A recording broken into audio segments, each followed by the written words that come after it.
আমাদের দেশে কিন্তু চোরের হাত কাটা আইনের ব্যাপারে কোনো চোরেরা আজ পর্যন্ত মিছিল করে না। বাংলাদেশের কোন ছোট ছোট চোর, যেমন তাল চোর, বেল চোর, কচু চোর, ছাতি চোর, জুতা চোর, আরো যত ছোট ছোট চোর, এই সব চোরেরা কি কোনোদিন মিছিল করেছে যে চোরের হাত কাটা আইন মানি না, মানবো না? বলেছে কেউ? বলেন। কিন্তু এই আইনের বিরুদ্ধে সোচ্চার কারা? কোন চোরেরা? নিশ্চয়ই ছোট চোরেরা না, বড় চোরেরা। যারা তাল বেল চুরি করে না, বরং কলমের খোঁচা দিয়া সরকারের, জনগণের লক্ষ কোটি কোটি টাকা পকেটস্থ করেন মেহেরবানি করে, ওই সব। তারা মনে করেন যদি এই আইন চালু হয়ে যায় তাহলে তালচোর বেলচোরের তো কোনো ক্ষতি নাই, ইসলামী রাষ্ট্র চালু হলে পরে তো সকলের পেটে ভাত আসবে, ওই তাল বেল আর চুরি করা লাগবে না, তাদের তো সুবিধা। কিন্তু মুসিবতটা তো আমাদের হবে। বেশি খাইয়া খাইয়া জিহ্বা পুরু হয়ে গেছে, এখন ওই বেশি খাইতে না পারলে বদভ্যাস চালু হয়ে যাবে, চুরি করতে যখন যাইবে তখন এই আইন তো বিসমিল্লাহ হবে আমাদের দিয়া। এই জন্য ওনারাই বিরোধিতা করেন চরমভাবে। আমার বন্ধুগণ, কোরআনের আইন বন্ধ করার ক্ষমতা কারো নাই। এই আইন চালু হলে পরেই শান্তি আসবে। ওরা বিরোধিতা করছে, ওরা বলছে চোরের হাত কাটা আইন এটা হচ্ছে একটা অমানবিক ব্যাপার। আইনটা কার? আল্লাহর। মানুষগুলি কার? তো তোমারা তো দরদ কেন? মায়ের চাইতে মাসির দরদ বেশি, এটা কি খুব সুলক্ষণ? না, এটা দারুণ কুলক্ষণ। সুতরাং আল্লাহ রাব্বুল আলামিন তার আইন হচ্ছে শাশ্বত আইন। চোরের হাত কাটা আইন অর্থ এ নয় যে বাংলাদেশ ইসলামী দল যদি ক্ষমতায় আসে পাইকারি দরে চোরের হাত কাটা আরম্ভ করবে, না। ততক্ষণ পর্যন্ত আইন চালু হবে না যতক্ষণ পর্যন্ত সমস্ত মানুষ তাদের কর্মসংস্থান না হবে, খাবার না পাবে, চাকরি বাকরি না হবে, খেয়ে পরে খাওয়া পড়া, শিক্ষা, চিকিৎসা, বাসস্থান সবটার গ্যারান্টি মিলবে, তারপরে আইন চালু হবে, এর আগে নয়। এবারে আল্লাহ রাব্বুল আলামিন মদ পান সম্পর্কে, যারা মদ পান করবে, জুয়া খেলবে যারা, তাদের সম্পর্কে মদ্যপায়ীদের ব্যাপারে আল্লাহ পাক বলছেন, ইন্নামাল খামরু ওয়াল মাইসিরু ওয়াল আনসাবু ওয়াল আজলামু রিজসুম মিন আমালিশ শাইতানি ফাজতানিবুহু। আল্লাহ পাক বলেন নিঃসন্দেহে মদ, জুয়া এবং পাশা, এই সমস্ত খেলাকে, এই সমস্ত জিনিসকে নাপাক ঘোষণা করা হয়েছে।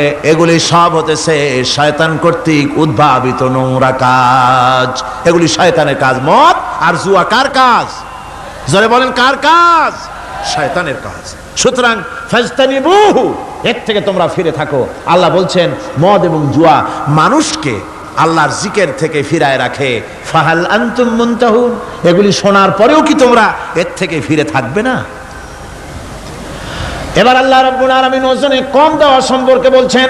যারা ব্যবসায়ী, অনেক ব্যবসায়ী আছে, ব্যবসা করতে গিয়ে ধর্ম ব্যক্তিগত ব্যাপার, ব্যবসার মধ্যে ধর্ম নিতে চাই না, কয় যে ধর্ম দারুণ পবিত্র জিনিস, এত পবিত্র, শুধু মসজিদে থাকবে, শুধু মাদ্রাসায় থাকবে, আমার জীবনের বিস্তীর্ণ অঙ্গনে ধর্ম ঢুকতে পারবে না। তার মানে ভাবখানা এই, আল্লাহ এবং রসুলকে বলে দেওয়া হচ্ছে, হে আল্লাহ, হে রসুল, তোমাদের উপরে 144 জারি করে দিলাম, শুধু মসজিদে আর খানকায় থাকো, মাদ্রাসায় থাকো, আমাদের জীবনের বিস্তীর্ণ অঙ্গনে তোমাদের কোনো প্রবেশের অধিকার নাই। জোরে কর নাউজুবিল্লাহ। আল্লাহ পাক মানুষের জীবনের সকল ক্ষেত্রে আইন চলবে আল্লাহর। ইনিল হুকমু ইল্লা লিল্লাহ, আইন চলবে কার? ওই আল্লাহ রাব্বুল আলামিন বলেন ওজনে কম দিও না। ওয়াউফুল কাইলা ইযা কিলতুম ওয়াজনু বিল কিসতাসিল মুস্তাকিম, মেপে যখন কোন জিনিস দিবে পরিমাপে কম দিবে না, ওজন করে যখন দিবে ওজনেও কম দিবে না। আল্লাহ পাক কোরআনে কারীমের মধ্যে সুন্দর করে সব কথা বলে দিলেন, ওজনে কম করো না, পরিমাপে কম করো না, সঠিকভাবে এটাকে দিও।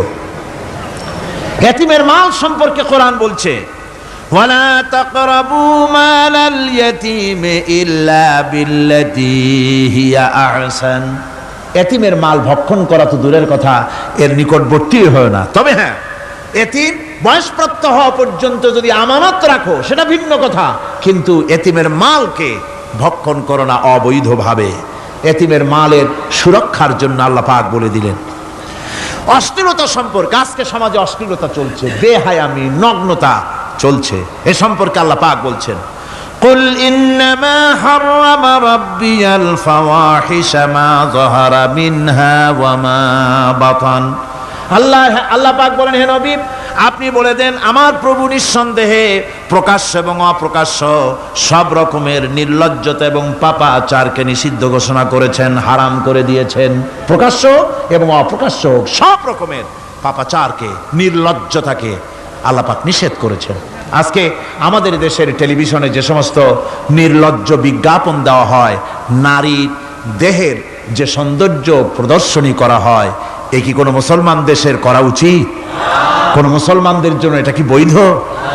আজ নির্লজ্জতা, বেহায়ামি ছড়িয়ে পড়ছে চতুর্দিকে। আল্লাহ পাক নিষেধ করছেন, হারাম করে দিয়েছেন প্রকাশ্য অপ্রকাশ্য সব রকমের নির্লজ্জতা। সে যুগের মানুষেরা কোরআনকে সম্মান করে দুনিয়ার বুকে মর্যাদা তারা পেয়েছিলেন, আর আজকে কোরআনকে না মেনে কোরআন থেকে দূরে সরে গিয়ে মানুষেরা আজ চরমভাবে জিল্লতির মধ্যে পড়ে গিয়েছে। কাজী আল্লাহ রাব্বুল আলামিনের নবী কিয়ামতের দিন মামলা দায়ের করবেন, বড় মুশকিল হয়ে যাবে মুসলমানদের জন্য, বিপদে পড়ে যেতে হবে। সেজন্য রসুল যে মামলা দায়ের করবেন, ওই মামলায় যেন আমরা আসামি না হয়ে যাই, তার জন্য আমাদের দায়িত্ব হলো কোরআন পড়তে হবে, কোরআন বুঝতে হবে, আর কোরআন অনুযায়ী নিজেদের জীবনকে পরিচালিত করতে হবে।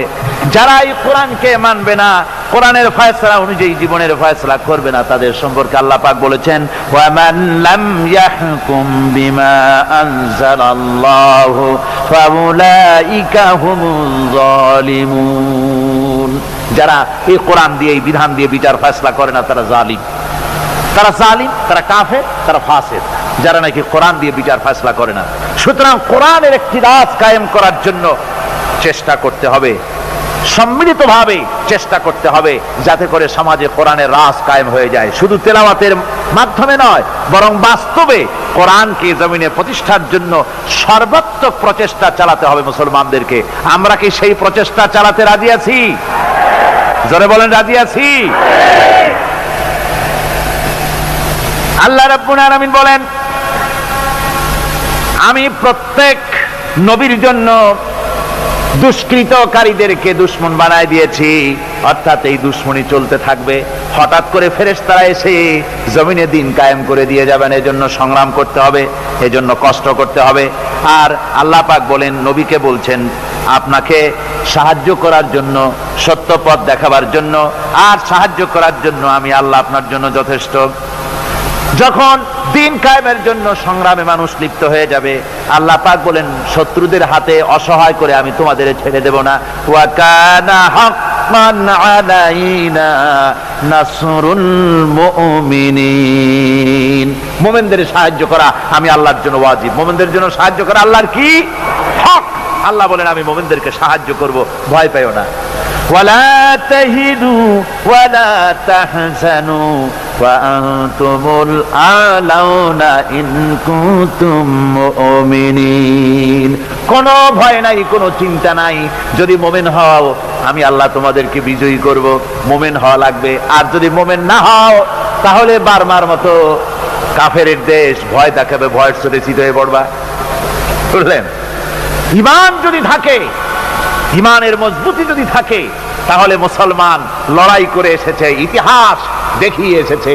সামান্য কয়েকজন মুসলমান, আল্লাহ বলেছেন 10 জন যদি হও 100-র উপরে আমি তোমাদেরকে জয়যুক্ত করব। সুবহানাল্লাহ।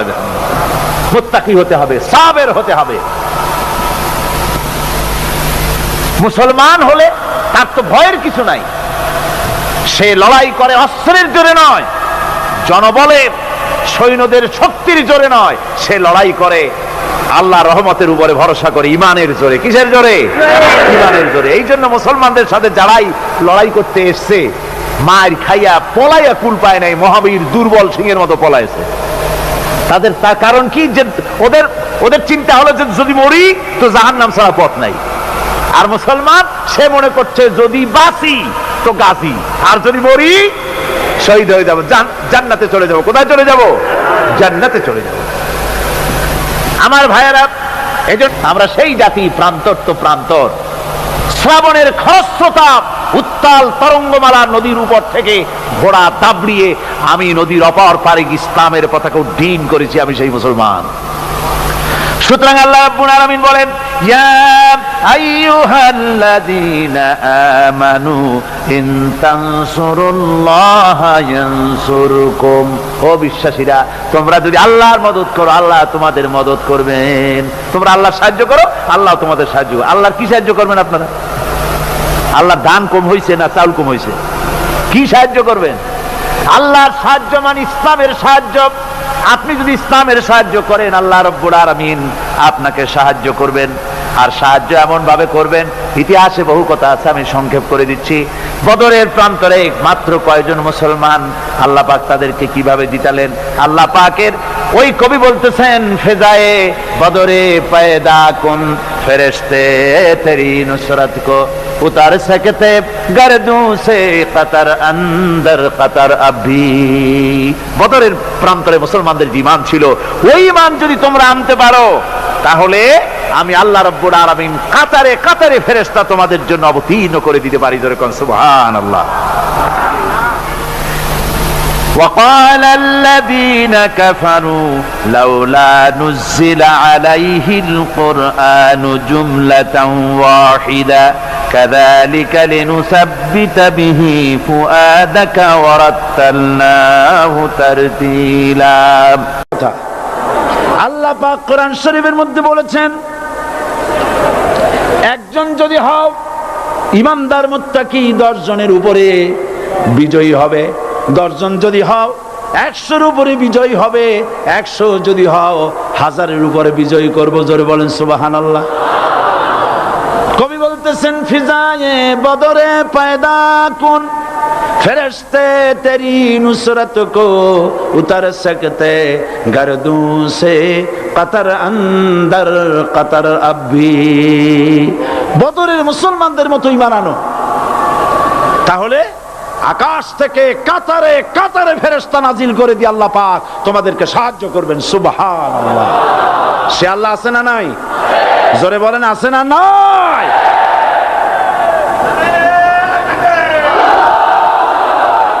সেই আল্লাহ রাব্বুল আলামিন কোরআনে কারীমের ভিতরে আয়াতুল কুরসির মধ্যে বলে দিয়েছেন, আল্লাহু লা ইলাহা ইল্লাহুল হাইয়ুল কাইয়্যুম। প্রাণ খুলে সবাই পড়েন, বসা মানুষ দাঁড়ানো মানুষ।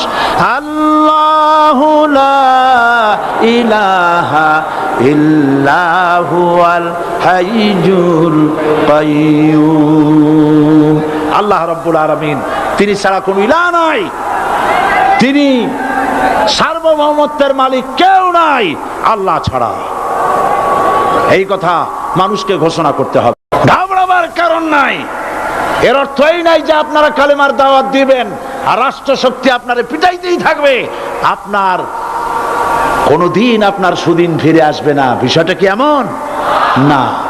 আমার আল্লাহর ওয়াদা শুনুন, ওয়ালা তাহিনু ওয়ালা তাহজানু ওয়া আনতুমুল আলাউনা ইন কুনতুম মুমিনিন। মুমিন যদি হও, আমি তোমাদেরকে বিজয় দান করব। সুবহানাল্লাহ বলেন। আজ যদি আমাদের উপরে বিপদ এসে থাকে, তাহলে তার একমাত্র কারণ পূর্ণাঙ্গ ঈমানের অভাব আমাদের মধ্যে রয়েছে, ঠিক কিনা? আজ পৃথিবীতে সব থেকে মার খায় কারা? চিল্লায় বলো। আলজেরিয়ায় কারা? বসনিয়ায় কারা? চেচনিয়ায় কারা? প্যালেস্টাইনে কারা? যুরিবাত আলাইহিমুয যিল্লাতু ওয়াল মাসকানা ওয়া বাউ বিগাদাবিন মিনাল্লাহ। আল্লাহর গজব আসবে, ইহুদিরা পৃথিবী থেকে নিশ্চিহ্ন হবেই হবে ইনশাআল্লাহ। দেখেছেন তাকায়া, প্যালেস্টাইনে ইসরায়েলিরা হেলিকপ্টার, গানশিপ, কামান, বোমা নিক্ষেপ করছে, আর প্যালেস্টাইনের শিশু, কিশোর, যুবকেরা ইহুদিদের নিক্ষিপ্ত বোমা আর কামানের মোকাবেলা করতেছে পাথর দিয়ে। আমি আমার অন্তরের অন্তঃস্থল থেকে ধন্যবাদ জানাই, মোবারকবাদ জানাই খালিদ বিন ওলীদের উত্তরসূরি খাব্বাব খোবাইবের উত্তরসূরি প্যালেস্টাইনের ওই সব যুবকদেরকে যারা কাফের বেঈমান ইহুদিদের মোকাবেলা করতেছে ইট আর পাথর দিয়ে। আর আমি আমার অন্তরের অন্তঃস্থলের সমস্ত ঘৃণা দিয়ে আমি ধিক্কার জানাই পৃথিবীর মুসলিম শাসকদেরকে, যারা মুসলমানদের মার দেখে চুপ করে যারা বসে আছে।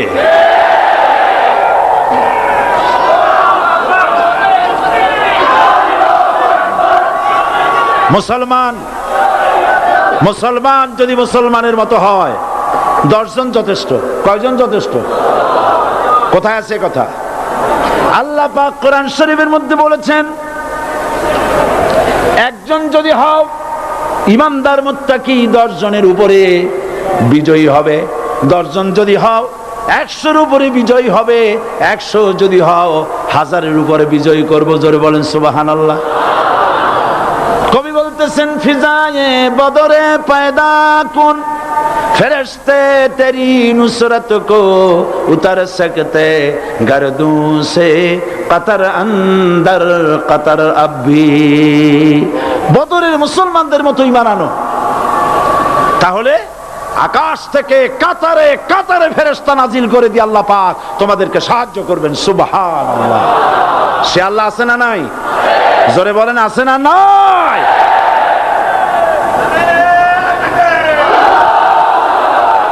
সেই আল্লাহ রাব্বুল আলামিন কোরআনে কারীমের ভিতরে আয়াতুল কুরসির মধ্যে বলে দিয়েছেন, আল্লাহু লা ইলাহা ইল্লা হুয়াল হাইয়ুল কাইয়্যুম। প্রাণ খুলে সবাই পড়েন, বসা মানুষ দাঁড়ানো মানুষ। আল্লাহু লা ইলাহা ইল্লা হুয়াল হাইয়ুল কাইয়্যুম। আল্লাহ রাব্বুল আলামিন, তিনি ছাড়া কোনো ইলাহ নাই, তিনি সার্বভৌমত্বের মালিক কেউ নাই আল্লাহ ছাড়া। এই কথা মানুষকে ঘোষণা করতে হবে। বাধা, এই কথা বললেই বাধা দেবে কয় শ্রেণীর লোক? 3 শ্রেণী। প্রথম শ্রেণী হচ্ছে কে? রাষ্ট্রশক্তি। আজও তারা বাধা দিচ্ছে। আল্লাহর আইন দিয়ে দেশ চালাও, তারা তাদের মন মর্জি মোতাবেক আইন দিয়ে দেশ চালাবে। আল্লাহ পাক বলছেন, আলা আলাহুল খালকু ওয়াল আমরু। সৃষ্টি যার, আইন চলবে তার। কারো বাবার আইন চলতে পারে না, নিজেদের তৈরি করা আইন চলবে না। ইনিল হুকমু ইল্লা লিল্লাহ। একমাত্র আইন চলবে কার?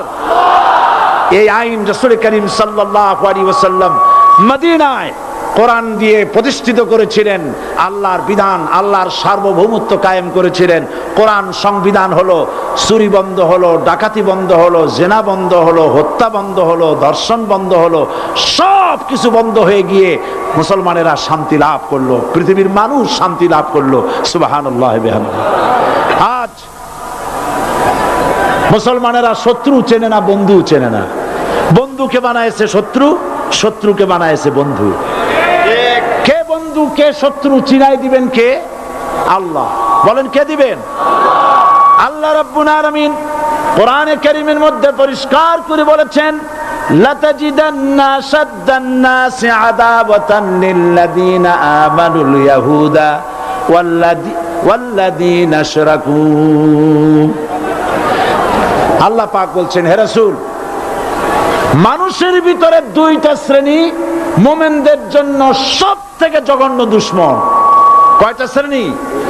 2টা। একটা হলো ইহুদ, আর একটা হলো মুশরিক। একটা হলো ইহুদি, আর একটা হলো মুশরিক। এটা হলো তোমাদের দুশমন।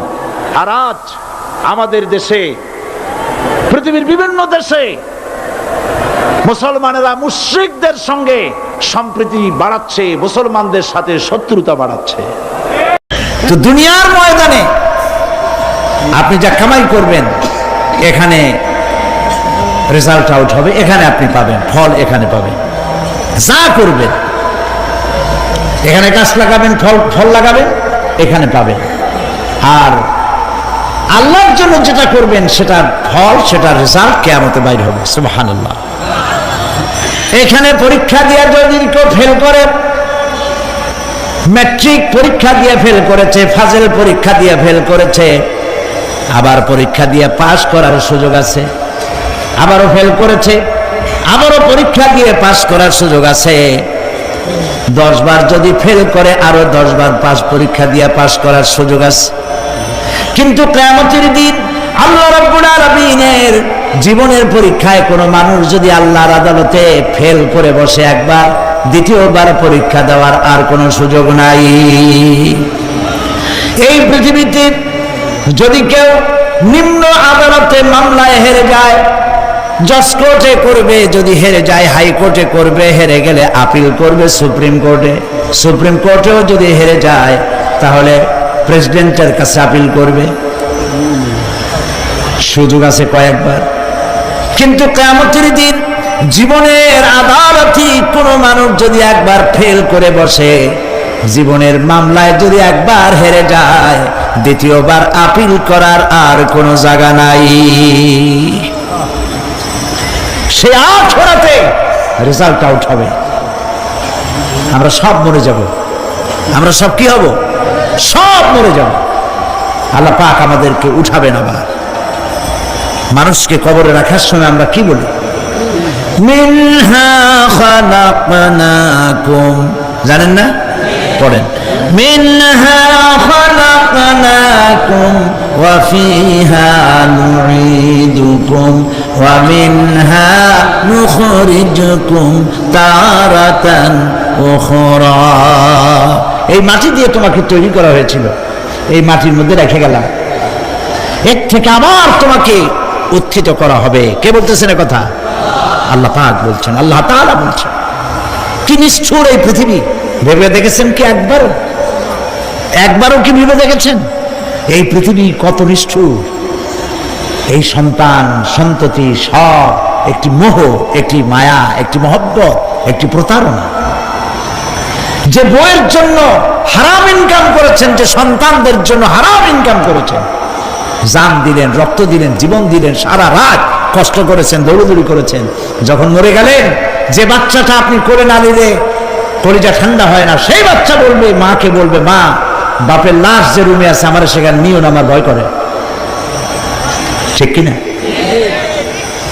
স্ত্রীও আরো 2-1 লোক না হলে লাশের ঘরে থাকতে পারবে না, তারও ভয় করবে। থাকলে বড় জোর মা থাকতে পারে, বাপ থাকতে পারে। যাকে বিবাহ করার পর অনেক সন্তান আছে, মা বাপকে চোখে দেখতে পারে না, বল কথা মতো মায়ের সাথে কথা বলা বন্ধ করে দেয়। হয়তো কুমিল্লা এরকম নাও থাকতে পারে। বউ তো নালিশ করছে, মায়ের সাথে কথা কয় না, আবার বলে এই বুড়িটা মরে না কেন? নাউযুবিল্লাহ, নাউযুবিল্লাহ। বুড়িটারে মরার কথা বলতেছো তুমি? তোমার ছোট্টবেলায় যখন তোমার টাইফয়েড হয়েছিল, অসুখ করেছিল, গরিব বাবা, বাড়িতে ল্যাপ নাই, খাতা নাই, তোষক নাই, সেই জায়গায় মা তার কাপড় বিছায় দিয়া বুকের উপরে নিজের শরীরের উষ্ণতা দিয়া বাঁচায় রাখার চেষ্টা করেছে, নিজে না খেয়ে খাওয়াইছে, অসুখ সারে না। মা ওই মুমূর্ষ বাচ্চার সেনানে তার মাথার কাছে বসে তাহাজ্জুদের নামাজ পড়ে কোরআন শরীফ তেলাওয়াত করে, চোখ দিয়া পানি পড়ে আর বলতে থাকে, রব্বুল আলামিন আমার জীবনটারে দিয়া আমার কলিজার টুকরা সন্তানটারে বাঁচাইয়া দাও। যেই মা নিজের জীবন দিয়া সন্তান বাঁচাইতে চাইলো, সেই সন্তান আজকে বউ পাইয়া মাকে ভুলে যায়, মায়ের সাথে খারাপ ব্যবহার করে। আল্লাহ রাব্বুল আলামিন বলেছেন, মা বাবার সঙ্গে খারাপ ব্যবহার করো না, ভালোবাসায় কথা বলো। ওয়াকুল লাহুমা কাওলান কারীমা, সম্মানসূচক কথা বলো। মা বাবার জন্য দোয়া করো আমার কাছে। কে বলতেছেন? আল্লাহ তাআলা বলছেন দোয়া করো আমার কাছে এই ভাষায়, রব্বিরহামহুমা কামা রাব্বায়ানি সাগীরা। পড়েন সবাই, রব্বিরহামহুমা কামা রাব্বায়ানি সাগীরা। আয় আমার রব, আমার মা বাপ যেমন ছোটবেলায় আমাকে অত্যন্ত যত্ন করে লালন পালন করেছে, আল্লাহ তাআলা তুমি দয়া করে আমার মা বাপকে তোমার রহমতের করে লালন পালন করো। সুবহানাল্লাহ। প্রত্যেক নামাজের পর সকলে এই দোয়া পড়বেন, মনে থাকবে? মনে থাকবে? প্রিয় ভাই সব, সেই কিয়ামতের মাঠে আমাদেরকে উঠতে হবে, আল্লাহর দরবারে উঠতে হবে। সেই সময় আমাদেরকে কেউ উপকার করবে না। ইয়াউমা লা ইয়ানফাউ মালুন ওয়ালা বানুন, সম্পদ আর সন্তান সন্ততি কোনো কাজে লাগবে না। মা তার সন্তানকে চিনবে না, সন্তান তার মাকে চিনবে না, বাপ তার সন্তানকে চিনবে না, কেউ কাউকে পরিচয় দিবে না। কি মারাত্মক অবস্থা! মানুষ চরম অসহায় হয়ে যাবে। চতুর্দিকে ফেরেশতার আনাগোনা, সূর্য মাত্র 1 হাত উপরে, প্রচন্ড তাপ নিয়ে সূর্য অবস্থান নেবে, মাথার চান্দি ফেটে গিয়ে গুনাহগারের মাথার মগজ গলে গলে পড়তে থাকবে। পিপাসার যন্ত্রণা জিহ্বাটা ঝুলে কুকুরের মতো করে নাভিস্থল পর্যন্ত ঝুলে পড়বে। কেউ উপকার করবে না, কেউ জিজ্ঞাবে না। অনেক লোক আছে পীরের কাছে মুরিদ হয় আর মনে করে পীর সাহেব তারে কিয়ামতে সুপারিশ করবে। অসম্ভব। আয়াতুল কুরসির মধ্যে আমরা পড়ি, মান যাল্লাযী ইয়াশফাউ ইনদাহু ইল্লা বিইজনিহি। কে আছে এমন, কার হিম্মত আছে আল্লাহ পাকের বিনা অনুমতিতে কথা বলে? সুবহানাল্লাহ বলে। কোথার পীর কোথার খাজা বাবা হারায় যাবে। ইব্রাহিম আলাইহিস সালামের মতো পয়গম্বর কি মনে করে? আল্লাহর খলিল। ইব্রাহিম আলাইহিস সালাম আল্লাহর কি? আল্লাহর খলিল।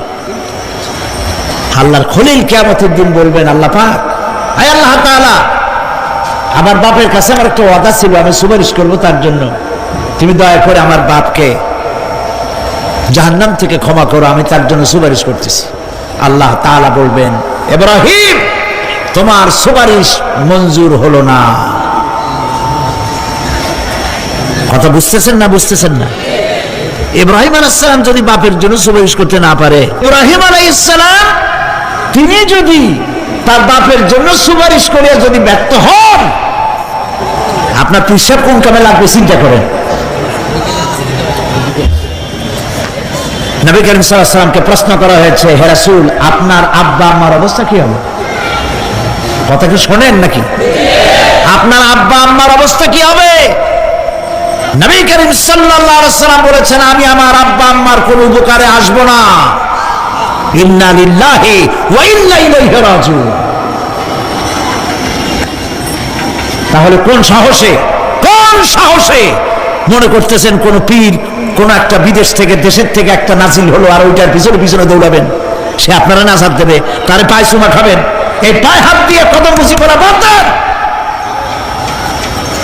টাকা ইনকাম করার জন্য মানুষকে ভুল পথে পরিচালিত করছে অনেক পীর, আছে না? এমন খালি মানুষে টাকা দেয়, জামায় অনেক পকেট, খালি টাকা নেওয়ার সমানে ঢুকাইতে থাকে চতুর্দিক দিয়ে।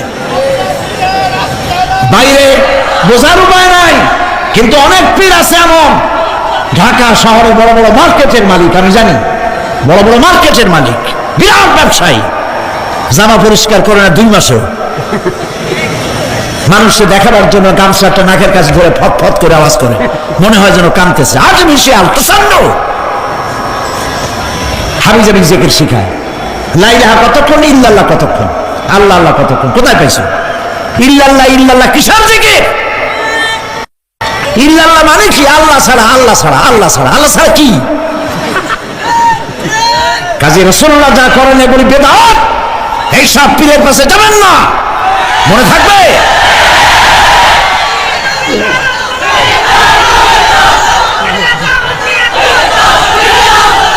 প্রিয় ভাই সব, কিয়ামতের দিন আপনার আমল, একমাত্র আমল আপনাকে বাঁচাইতে পারবে। এই কোরআন শরীফে আল্লাহ পাক বলেছেন, ইয়া আইয়ুহাল্লাযীনা আমানু আবতাগু ইলাইহিল ওয়াসিলা, হে বিশ্বাসীরা ওসিলা করো। ধুরন্ধর এক শ্রেণীর লোকেরা এর অর্থ করেছে পীর ধরে। দুনিয়ার কোন তাফসীর যত মুফাসসির পৃথিবীতে জন্মগ্রহণ করেছেন, কোন মুফাসসির এটা বলেন নাই ওয়াবতাগু ইলাইহিল ওয়াসিলার মানে হলো পীর ধরো, বরং সমস্ত তাফসীর মুহাক্কিকিন বলেছেন ওয়াবতাগু ইলাইহিল ওয়াসিলা আয় আমলে সালেহ, নেক আমলের ওসিলা ধরো। সুবহানাল্লাহ, নেক আমলের ওসিলা ধরো। প্রিয় ভাই সব ধান্দাবাজি ছাড়তে হবে। কিয়ামতের দিন মানুষ একেবারে অসহায় হয়ে যাবে, কেউ সাহায্য করবে না। এমন কিছু ছিল না যায়ের ঘষা দিয়ে অথবা জাদুর ছোঁয়া দিয়ে মৃত্যুপ্রায় জাতিকে প্রাণ দিয়ে দিলেন, অন্ধ জাতিকে চক্ষুষ্মান করে দিলেন, জড় পদার্থগুলিকে দুনিয়ার শ্রেষ্ঠ মানুষ বানায় দিলেন। কি করে এটা হলো? কবি হালি বলেছেন, উতর কর গারে হেরা সে সুয়ে কম আয়া, উতর কর গারে হেরা সে সুয়ে কম আয়া, और एक नुस्खे किमिया साथ लाया। হেরা পাহাড় থেকে নেমে এলেন সরওয়ারে দো আলম সাল্লাল্লাহু আলাইহি ওয়াসাল্লাম, হাতে নিয়ে আসলেন একটা পরশ পাথর, কিমিয়া, এমন পরশ পাথর নিয়ে এলেন যার ছোঁয়া লেগে, যার স্পর্শ লেগে লোহাগুলি সোনা হয়ে গেল। সুবহানাল্লাহ পড়েন, সুবহানাল্লাহ পড়েন। পরশ পাথরের খাসিয়ত হচ্ছে, পরশ পাথর যদি লোহায় লাগে, লোহা কি হয়ে যায়? স্বর্ণ হয়ে যায়।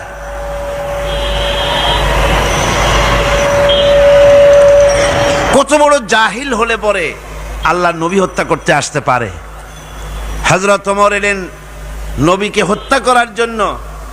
সেই হযরতে ওমর এই ওহির জ্ঞানের সংস্পর্শে আসার সাথে সাথে আল্লাহ পাক তার মর্যাদা এত বাড়ালেন, নবীজি বললেন আমার পরে তো কেউ নবী হবে না, যদি কেউ হতো অবশ্যই ওমর নবী হয়ে যেতেন। সুবহানাল্লাহ বিহামদি। হযরত ওমরকে অধপতনের অতল তলদেশ থেকে মানবতার শীর্ষে, চরিত্রের শীর্ষে কে পৌঁছে দিল? এই ওহির জ্ঞান এর পেছনে কাজ করেছিল, এ কোরআন কাজ করেছিল। বন্ধুগণ, আজ পৃথিবীর মানুষেরা কলেজে, বিশ্ববিদ্যালয়, মাদ্রাসায় সিলেবাসের অনেক বই পড়ে। সিলেবাসের এত বই পড়ার পর চরিত্র কি হল? মানুষকে কি দিতে পারলো? আপনারা আমাকে বলেন, বর্তমান শিক্ষা ব্যবস্থা, কলেজগুলি, বিশ্ববিদ্যালয়গুলি, পৃথিবীর যে কোনো বিশ্ববিদ্যালয়গুলি পৃথিবীর মানুষকে কি দিল? অধিকাংশ ক্ষেত্রে জনগণকে উপহার দিয়েছে সন্ত্রাস, দিয়েছে হাইজ্যাক, দিয়েছে লুটেরা, দিয়েছে ডাকাত, দিয়েছে জেনাকার, দিয়েছে মদখোর। সব যে তাই হয়েছে তা নয়, কিন্তু বেশিরভাগ ক্ষেত্রে শিক্ষাঙ্গন থেকে এগুলি উৎপাদন হচ্ছে। আর সাহাবায়ে কেরাম রিদওয়ানুল্লাহ তাআলা আলাইহিম আজমাইন, তাদের সিলেবাসে মাত্র কিতাব ছিল 2খানা। তাদের সিলেবাসে কিতাব ছিল কয়খান? মাত্র 2খানা কিতাব। এই 2খানা কিতাবের, সিলেবাসের 2খানা কিতাব দিয়ে বিশ্বের শ্রেষ্ঠ মানুষে তারা পরিণত হয়েছিলেন। তার একখানা ছিল কিতাবুল্লাহ, আল্লাহর কোরআন, আর একখানা ছিল কি? হাদিস, রাসূলের সুন্নাহ। সিলেবাসের মাত্র 2খানা কিতাব পড়ার পর এই জাতির চরিত্র কোথা থেকে কোথায় চলে গেল। যারা ছিল চোর ডাকাত, তারা সম্পদের পাহারাদার হলো। যারা ছিল নারীর সতীত্বের জম, তারা নারীর সতীত্বের পাহারাদার হলো। যারা মানুষের রক্ত মাংস নিয়ে খেলা করত, তারা জনগণের রক্ত এবং সম্পদ ইজ্জতের নিরাপত্তার মুহাফেজ হয়ে গেল।